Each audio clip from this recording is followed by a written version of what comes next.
जय हिंद स्टूडेंट्स।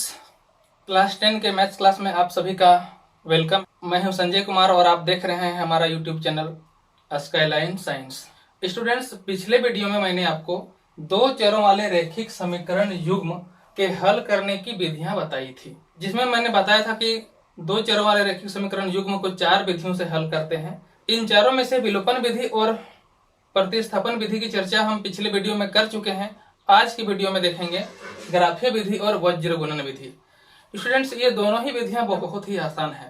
वज्र गुणन विधि से स्टूडेंट्स डरते हैं कि उन्हें कुछ फॉर्मूले याद करने की जरूरत है, लेकिन मैं आपको एक ऐसा ट्रिक बताऊंगा जिससे वज्र गुणन विधि आपके लिए बहुत ही आसान हो जाएगा। तो आइए शुरू करते हैं आज का वीडियो। सबसे पहले ग्राफीय विधि, फिर वज्र गुणन विधि। तो आइए देखते हैं ग्राफीय विधि से समीकरणों को कैसे हल करते हैं। तो ये रहा प्रश्न। इस प्रश्न में दो समीकरण दिए हुए हैं। इसे हम मानते हैं पहला समीकरण और इसे दूसरा समीकरण।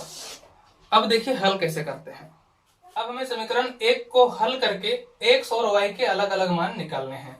किस प्रकार से देखिए, लिखेंगे समीकरण एक से हमें क्या मिलता है, x plus 2y equal to 3 imply that अगर हम x निकाल लें तो मिलेगा x equal to 3 minus 2y।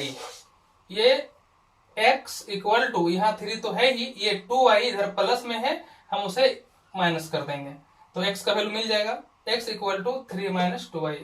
इधर प्लस 2y है, इधर गया तो माइनस 2y हो गया।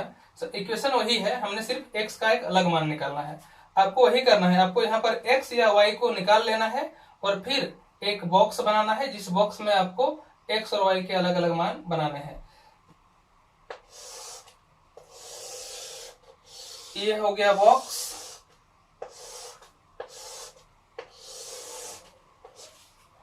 इसमें हम यहाँ पर x लिखेंगे और नीचे y लिखेंगे। अब इधर देखिए x अकेला टर्म है, इधर ये मिला हुआ है, तो हम यहाँ पे जहाँ मिला हुआ है यहाँ पर y का वैल्यू रखेंगे तो इसको हल करने से x का वैल्यू अपने आप आ जाएगा। तो y का वैल्यू कुछ रखेंगे हम। अगर y का वैल्यू अगर हम 0 रख देते हैं, y का वैल्यू 0 रख देते हैं तो x कितना बन जाएगा, 3 माइनस 2 इंटू 0। तो 2 इंटू 0 पूरा 0 हो गया, तो x इक्वल टू 3 माइनस 0 मतलब 3 हो गया। अब y का वैल्यू अगर हम रख दें 2 तो क्या हो जाएगा, 2 दूना 4 हो जाएगा, 2 2 4 हो जाएगा, तो 3 माइनस 4 x का वैल्यू हो जाएगा -1। ये हमारा एक बॉक्स तैयार हो गया जिसमें इस समीकरण के दो हल हमने लिखे। ये समीकरण का हल कहलाता है 3 0 और -1 2। ये दो हल मिल गए, इससे हम क्या कर सकते हैं कि एक ग्राफ खींच सकते हैं। अब हमें समीकरण 2 से इसी प्रकार से एक और बॉक्स बनाना है। समीकरण 2 से लिखना है, समीकरण 2 से, समीकरण 2 से जो बॉक्स में मिलेगा उसके लिए हमको हल करना पड़ेगा। समीकरण 2 में क्या है, 4x plus 3y equal to 2। 4x plus 3y equal to 2। हम अगर x या y कुछ भी निकालना है x ही निकालते हैं। x इक्वल टू हो जाएगा 2 माइनस 3y। ये 3y उधर जाकर के माइनस 3y। यहाँ पे 4 लगा हुआ था, 4x था ना, तो सिर्फ हमने x निकाला है तो ये मल्टीप्लाई है, इधर जाके हो जाएगा डिवाइड बाय 4। अब हम इसके लिए एक बॉक्स तैयार करेंगे।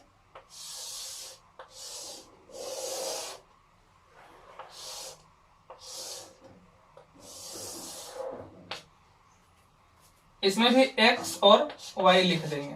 अब हम यहाँ y का वैल्यू रखेंगे, उसी के अकॉर्डिंग हमें x का वैल्यू मिलेगा।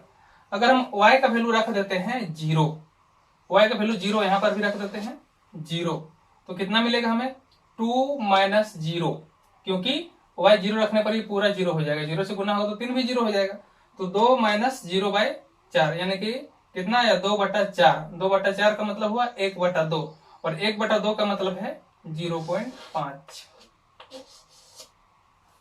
अगर आप डेसिमल में नहीं लेना चाहते हैं तो कोई दूसरा मान भी आप इसमें रख सकते हैं। अगर हम x का वैल्यू रखें -2, ये कुछ इस प्रकार से हो जाएगा, 2 माइनस फिर -6। अगर हम यहाँ पर y की जगह पे -2 रखें तो -3 से गुना करके -6 बनाएगा, फिर माइनस है, तो इसे हम लोग 2 + 6 लिखेंगे, हो जाएगा 8। 8 हो जाएगा, और बाय में है 4, 8/4 इक्वल टू कितना आएगा, 2 आएगा। इसका वैल्यू आएगा 2।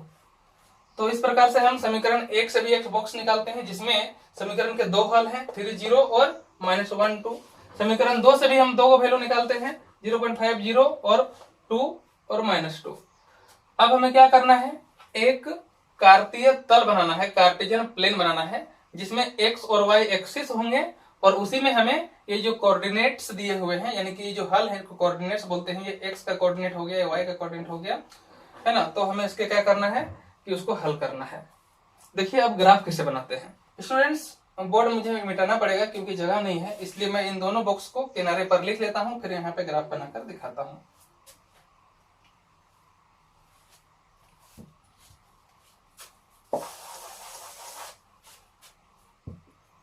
पहला बॉक्स है x और y का, किस प्रकार से,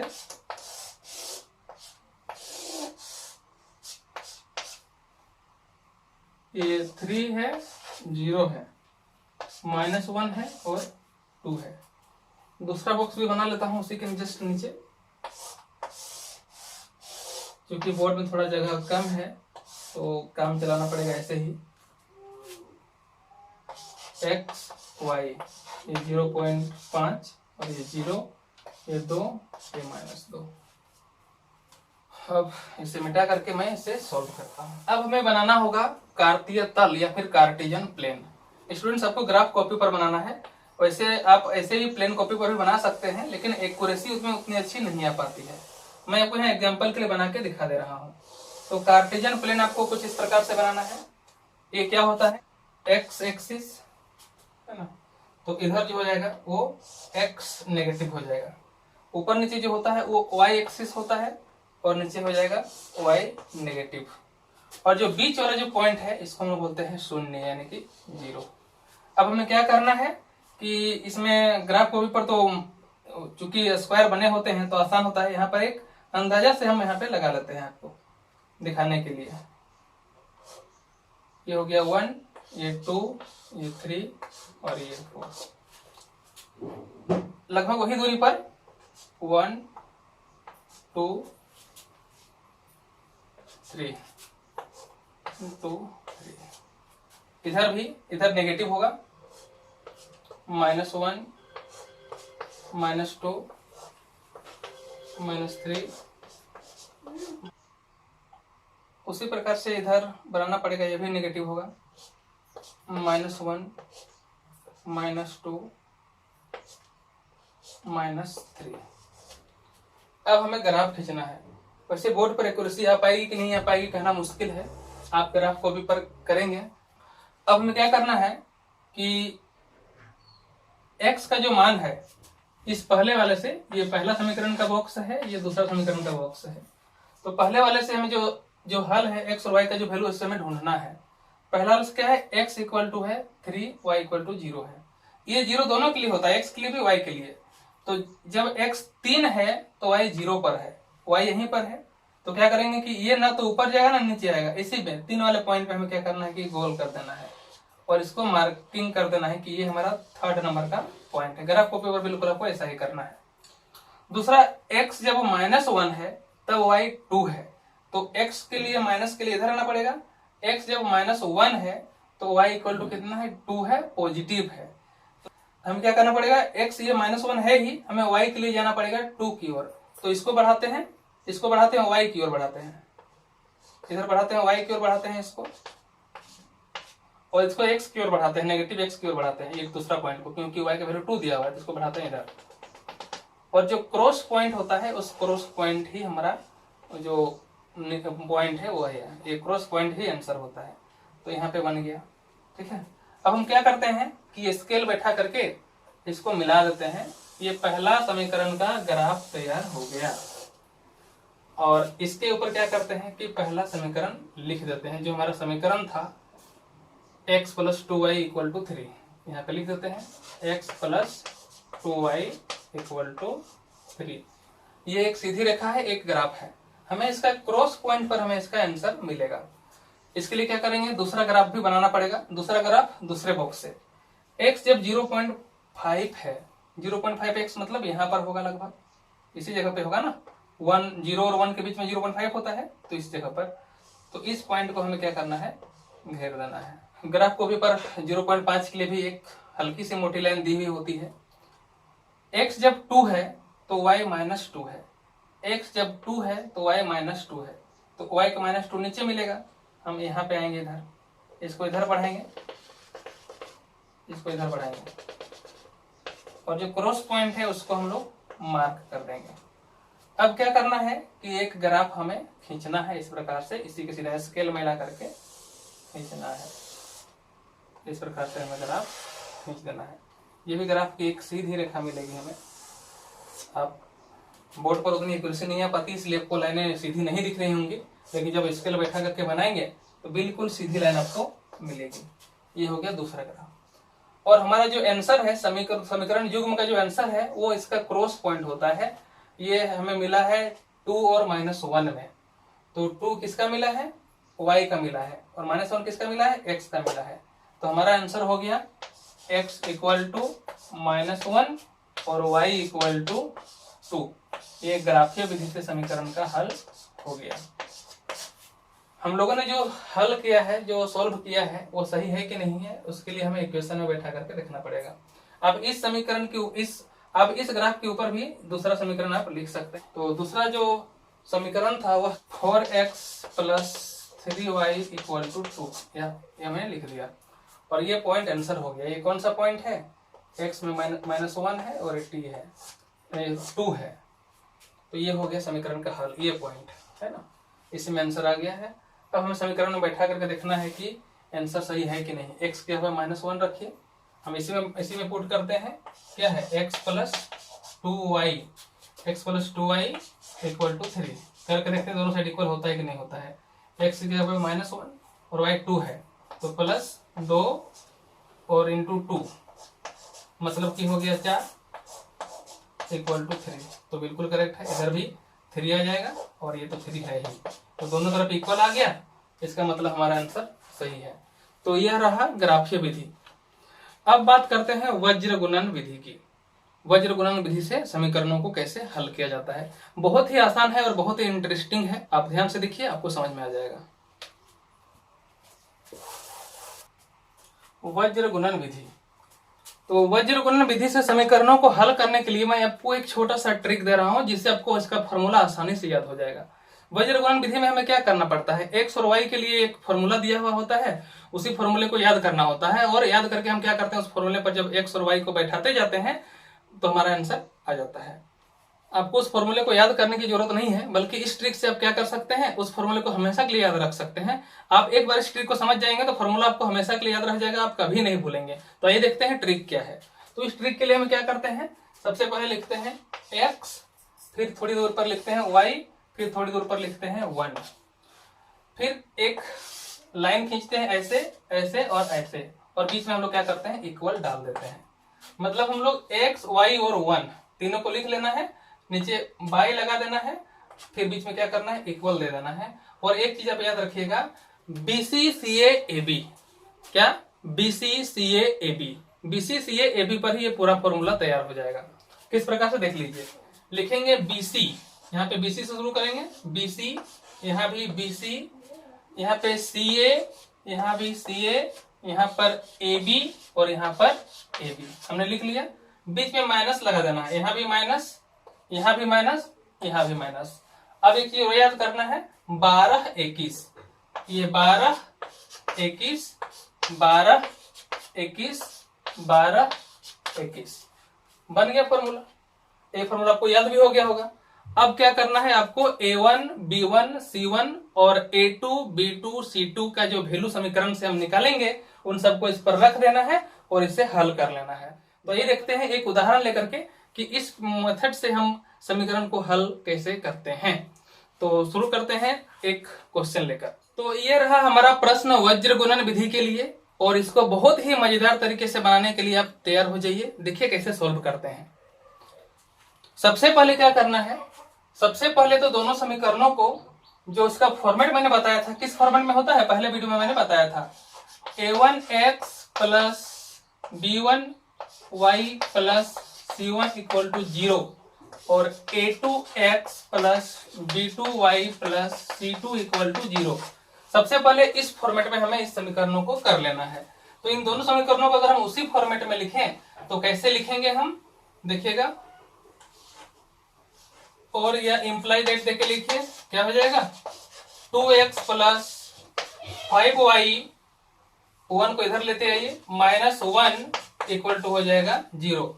दूसरा स्टेप में 2x plus 3y minus 3 equal to 0। इसे समीकरण 1 कर दीजिए, इसे समीकरण 2 कर दीजिए। आप इन्हीं समीकरणों को इस फॉर्मेट में लिखना है, जो इसका जो दो चरों वाले रैखिक समीकरण युग्म का जो फॉर्मेट होता है लिख लेना है। अब देखिए कैसे सॉल्व करेंगे और कैसे हमें आंसर मिलेगा। तो समीकरण 1 से हमें क्या मिलेगा, ध्यान दीजिए, जैसा यहां पर है A1 B1 C1, वैसे हमें A1 B1 और C1 चुन लेना है। तो A1 कौन होगा, जो न्यूमेरिकल वैल्यू है वो A1 होगा, क्योंकि x और y तो दिया हुआ है, x और y को हमें छेड़ना नहीं है, ये x है ये y है, हमें उसको कुछ करना नहीं है, ये A1 हो गया। तो लिखेंगे A1 इक्वल टू क्या है 2, फिर कोमा देके लिखेंगे B1 इक्वल टू 5 और C1 इक्वल टू हो गया -1। इसी प्रकार समीकरण 2 से हमें लिख लेना है। समीकरण 2 से हमें क्या मिलेगा, A2 मिलेगा, A2 equal to 2, B2 equal to 3 और C2 इक्वल टू मिलेगा -3। बस अब सॉल्यूशन करना बहुत ही आसान है। किस प्रकार से, हम यहाँ पे लिखेंगे वज्र गुणन से, जो मैंने आपको फॉर्मूला बताया ना उसी को बैठाना है। लिखेंगे वज्र गुणन से, वज्र गुणन से में क्या मिलेगा, अभी मैंने बताया था आपको, x बाय देना है इक्वल देकर के y, फिर y देना है इक्वल देकर के 1, फिर y लगाना है, और BC CA AB, क्या BC, यहाँ फिर से BC, CA, फिर यहाँ पर CA, फिर AB, फिर यहाँ पर AB, बीच में माइनस लगा देना है तीनों में, और 12 21 लिख देना है। किस प्रकार से लिखना है, 12 21 12 21 12 21। अब इसी पर बैठा देना है। तो कैसे बैठाएंगे, यहाँ पे क्या दिया हुआ है, इंप्लाई दैट दीजिए ना, x बाय B1 और C2 है, क्या है B1 और C2, B1 C2 5 गुना -3, पहले लिखना है 5 गुना -3, फिर बीच में माइनस है तो माइनस लगाएंगे, फिर हो जाएगा B2 C1, B2 C1 3 गुना -1, 3 गुना -1, फिर इक्वल देना है y बाय क्या है C1 A2, C1 A2 -1 into 2, -1 into 2, फिर बीच में माइनस है तो माइनस दे देना है, C2 A1, C2 -3, A1 है 2, -3 इंटू 2, चिन्हों का आप ध्यान रखिएगा, माइनस प्लस में गलती नहीं कीजिएगा, equal to 1 by A1 B2, A1 B2 2 गुना 3, 2 गुना 3 माइनस A2 B1, A2 में 2 है और B1 में 5 है, मतलब 2 गुना 5, 2 गुना 5। अब इसे ही तो हल करना है, बहुत ही आसान है हल करना। देखिए कैसे, इंप्लाई दैट हमें क्या मिलेगा, मिलेगा x बाय 5 दिया 15, लेकिन माइनस लगा है तो हो जाएगा -15 -15, 3 1 3, 2 को माइनस लगा है +3, इक्वल टू y बाय यहाँ पे -1 इंटू 2 -2, फिर यहाँ 2 को माइनस लगा है तो हो जाएगा प्लस, 3 दूना हो गया 6, इक्वल टू 1 बाय 3 दूना 6 माइनस यहाँ पर 10, 5 दूनी 10 होता है। तो अब मैंने बैठा दिया है, अब हमें तो इधर मिटाना पड़ेगा, समीकरण नहीं मिटाते हैं, उसी को आगे बढ़ाते हैं। देखिए यहां से मिटा देते हैं,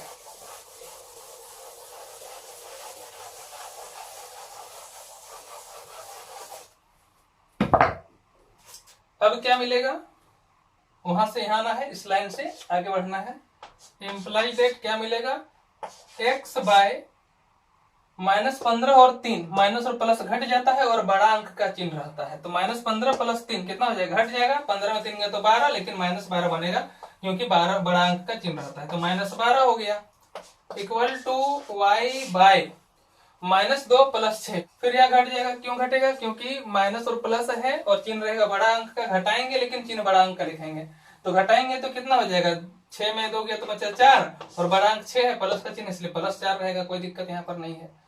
यहाँ पर -15 था, बड़ा अंक में 15 था, इसलिए माइनस का चिन्ह लगाया, घटाया। याद रखिएगा कि समान चिन्ह पर क्या होता है कि जुड़ जाता है लेकिन चिन्ह बड़ा अंक का रहेगा, और समान चिन्ह पर घट जाता है लेकिन चिन्ह बड़ा अंक का रहेगा। इक्वल टू हमको क्या लिखना है, फिर 1 बाय, आगे देखना है क्या लिखना है, 6 - 10। 6 छोटा है, 10 बड़ा है। 6 प्लस में है, 10 माइनस में है, और समान चिन्ह है, घट जाएगा। चिन्ह रहेगा बड़ा अंक का, घटाने के बाद भी बड़ा अंक का चिन्ह लगता है। 6 में 10 गया तो बचा 4, यानी कि हो जाएगा -4। अब क्या करना है, 3 चीजें हमें मिला, x बटा -12, y बटा 4 और 1 बटा 4। अब ये तीनों आपस में है इक्वल, तो हमें क्या करना है, जो जिसमें चर मान है यानी कि वेरिएबल है, x और y है, उनको अलग अलग लेना है। एक बार x बाय 12 को 1/4 के साथ इक्वल करेंगे, एक बार इसको करेंगे।